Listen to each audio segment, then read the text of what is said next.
ದೊಡ್ಡಗೇಣಿಗೆರೆ ರಂಗನಾಥ ಸ್ವಾಮಿ ದೇವರು ಬೆಳಗಿನ ಪೂಜೆ.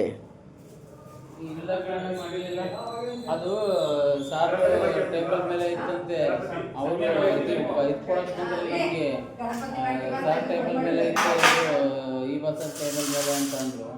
ಇವತ್ತು ದೇವರು ಹೊಂದಿಸ್ತಿದ್ದಾರೆ, ಅದರ ಒಂದು ಉತ್ಸವ. ಮೆಸೇಜ್ ಗೊತ್ತಾಗಿರ್ಬೇಕು ಆಲ್ರೆಡಿ, ಕೇಳಿ ಯಾರಾದರೂ. ಹೇಮೇಶಣ್ಣನವರು ದೇವರ ವಂದಿಸಿದ್ದಾರೆ ಇವತ್ತು.